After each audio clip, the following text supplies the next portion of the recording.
De l'accord des principes à l'accord cadre, on tourne en rond à Doha.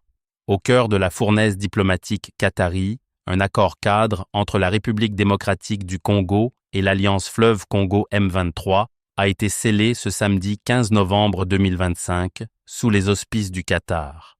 Ce n'est pas encore la fin des hostilités qui ensanglantent l'Est congolais depuis des mois, loin de là, mais un document stratégique qui trace les contours d'une méthodologie négociée.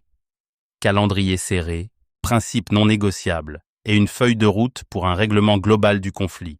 Réaffirmant un cessez-le-feu permanent, il engage les parties à libérer les prisonniers sans délai et esquisse des protocoles concrets sur l'accès humanitaire, la sécurité transitoire, la restauration progressive de l'autorité de l'État, le retour des déplacés internes, la relance économique des zones ravagées et une justice transitionnelle pour panser les plaies du passé.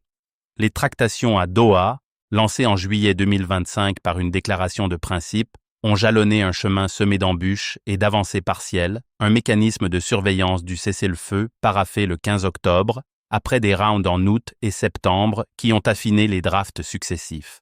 Cet accord cadre prévoit un retour étalé de l'État dans les territoires tenus par l'AFC M23, un équilibre précaire entre désarmement et intégration politique. Mais les observateurs les plus avertis tempèrent l'euphorie, y voyant des principes réaffirmés, sans concession réciproque ni amélioration tangible au nord et sud Kivu, où les combats sporadiques et les déplacements forcés persistent comme une ombre tenace. Un progrès symbolique, en somme, qui masque à peine les failles, sans mécanisme contraignant immédiat. Le document risque de n'être qu'un énième parchemin dans l'histoire tourmentée de la région. Alors que la poussière de Doha s'élève, les regards se tournent déjà vers Lomé, au Togo, où les négociations pourraient se relayer pour transformer ces lignes en actes. Dans un Congo où plus d'1 million de déplacés errent encore sous la menace des milices, cet accord cadre n'est pas une victoire, mais un sursis, un appel urgent à la communauté internationale pour armer la diplomatie de ressources réelles et plus audacieuses.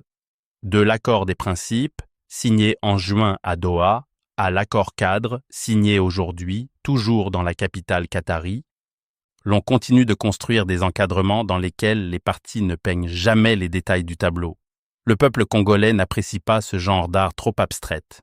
Eugène Diomine Dongala, Démocratie chrétienne.